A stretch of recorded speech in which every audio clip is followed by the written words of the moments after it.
Hello my boys, good morning. I just arrived from the kitchen. Coffee is made. So here it's my progress for day 3 Totem Master build. I'm level 90 at the moment because yesterday I did more than 50 maps and I haven't died once. This build is very tanky on a budget, which is very important, and cheap to make. The keyword is cheap. So I wanted to make this build as cheap as possible. Even for the gem slot here, I have not used the perfect jewel orb. As you will see, the damage is more than good, but remember, if you drop a perfect jewel orb and you put here the last support, which will be jagged ground, the damage will be even better. Ho! So again, I talked about the gems already in the day 2 summary. You have the gems, you have the skill tree, and you have my items. I explained all the items here if you want to take a look. I did some adaptations for the skill tree. So this place I unspec these nodes and took them in this way. This saved 2 extra passive points. As I explained here, I'm experimenting and testing. The build is not final, yeah, so I'm still doing adaptations. And after you do your setup, you will start investing into life regeneration nodes because it's overpowered as fuck. Yeah, and another great news is that I feel that the build is complete, so I will start working on the build guide. The build guide will be released soon. And to make things even easier for my boys, I will use that website, Mobalytics, and provide multiple skill trees so you see a progression of this crap here. So I need to think today of the best way to progress your skill tree, because you need to invest these points in a smart order to be viable. So I need to do that. Another big thing that you need to keep track of, you want your ascendancies unlocked. So when you're doing this build, you need these ascendancy points. So let's talk about the progression. This will be your first node, second node, third node, fourth node. For Waystone 13, 14, 15, this is mandatory to have, yeah? It's very important because it will mitigate those deadly spells or slams. Now it says can block damage from all hits, not just projectile or melee hits, all hits, which is very important here. I did one small change here to the gem setup. I added to Lip Slam Holy Descent, so once we land, it will give you consecrated ground. This is a small thing, doesn't matter. It's a tiny thing, doesn't matter too much. I explained that we will not lip slam inside the maps. We will use it just to pass impossible terrain. So we don't go around somewhere, you just lip slam. If you have a ridge or a pit, you will jump over it with lip slam. Else you'll just use dodge roll because it's faster, it's more instant. Lip slam has a small animation that can suck. So you want to use lip slam. I've seen some horrible comments talking about putting damage on lip slam. You don't want to do that shit. Our damage dealers are the totems. That's it.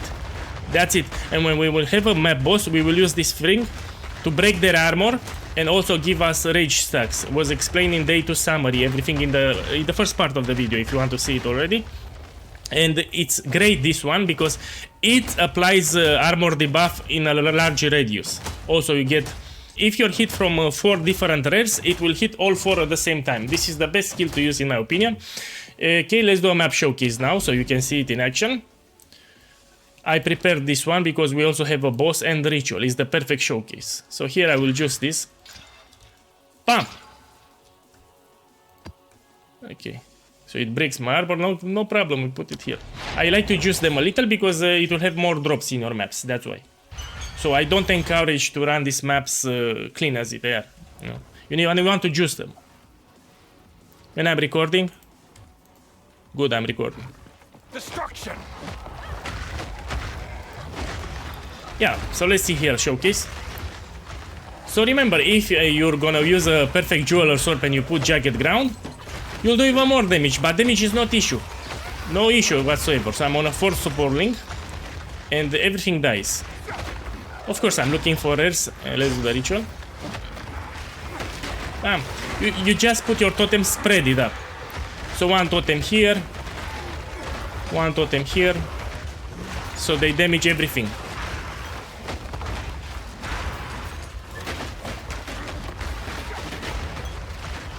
Okay, let's do this.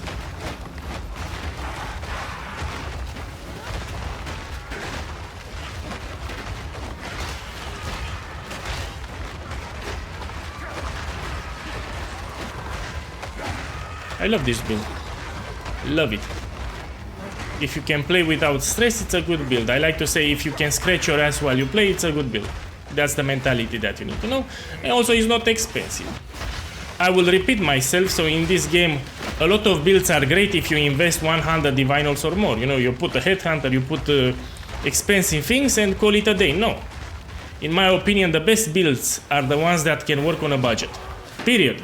Because those are the ones that can be upgraded also.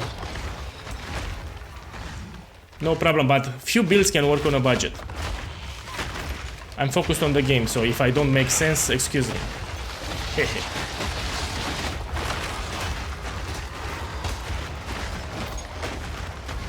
Done. So this, some of these monsters are armored, meaning that they take less physical damage. So we will use our, look, his armor. I broke his armor using this one, resonating shield. I explained yesterday how it works. Very lazy.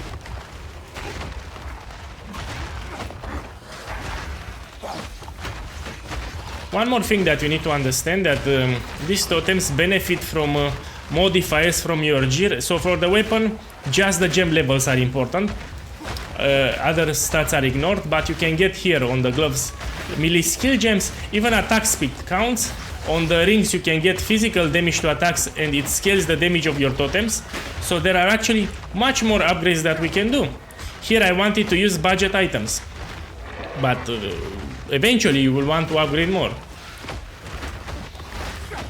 But for the build guide, on purpose, I wanted to pick as cheap as possible items, yeah? Because I will market this build as a cheap, tanky, noob-friendly build, you know?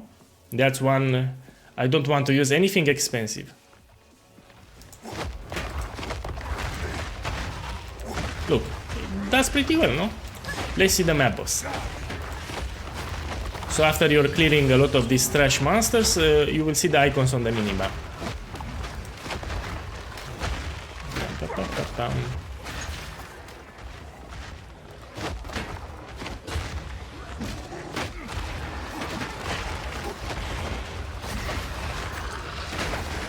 Okay, let's start it. So I'm putting the totems. You can put this one, the resonating strike, but if there are deadly spells around you, you should cancel it. Again, we'll be explaining the build guide why. I explained in the day 2 summary, but it's hard for me to repeat in each summary, you know? Now.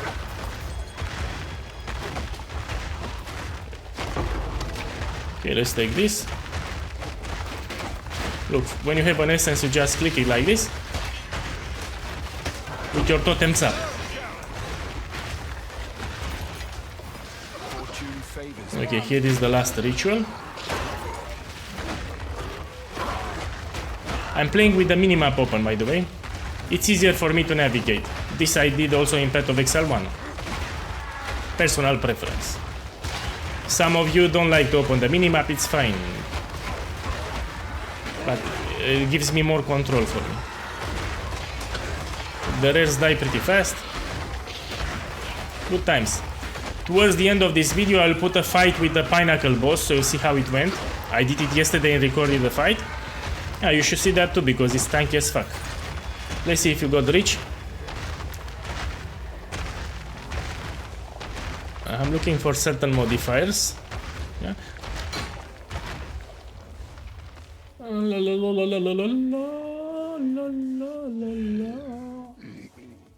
So the big money makes are actually the rares.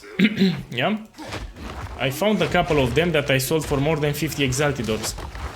Oh, look, the boss was not in a... Look, he was here. Usually he stays in a special arena. We go directly for the boss.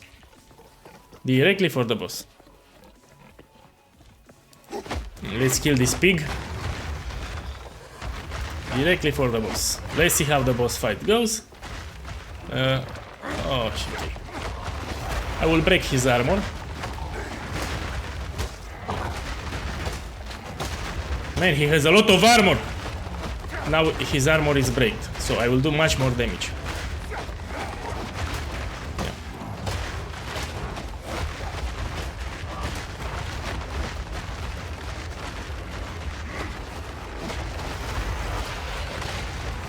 This I will detonate.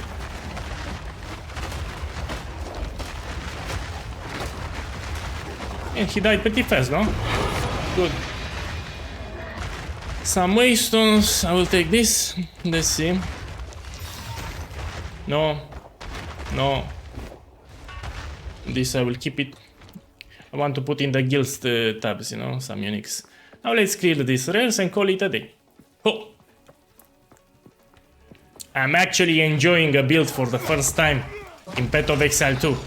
Because on my Ranger Deadeye, sure I was doing good damage, but we have two problems with my Deadeye. First of all, the price of the bows and quivers skyrocketed. So I bought them cheap, but for some reason now it's 10 times, 20 times more expensive. So it's no longer cheap. Oh, second thing that you need to keep in mind that it's vulnerable to spells, my Deadeye. Yeah? This build here with the totems actually blocks most of the spells, which makes it even lazier. Bam! Good. Good times. Okay, so again, build is almost complete. I will start working on the build guide. Today I will figure out the skill tree progression, so the best way to path here in order to allocate these nodes. And okay, because the build guides, you need to understand, making a build guide is a serious business. You need to take into account multiple things, so the guide is actually good. Now regarding my Totem Master build, remember that you have the Guild Discord server where I put updates for this build. Here will also be the build guide, and once the build guide launches, I will do an info channel like here, with tips, common mistakes, progressions and everything, alongside the guide, video guide, and the mobility links that I will also make. Enjoy the rest of the day and good luck. Cheers!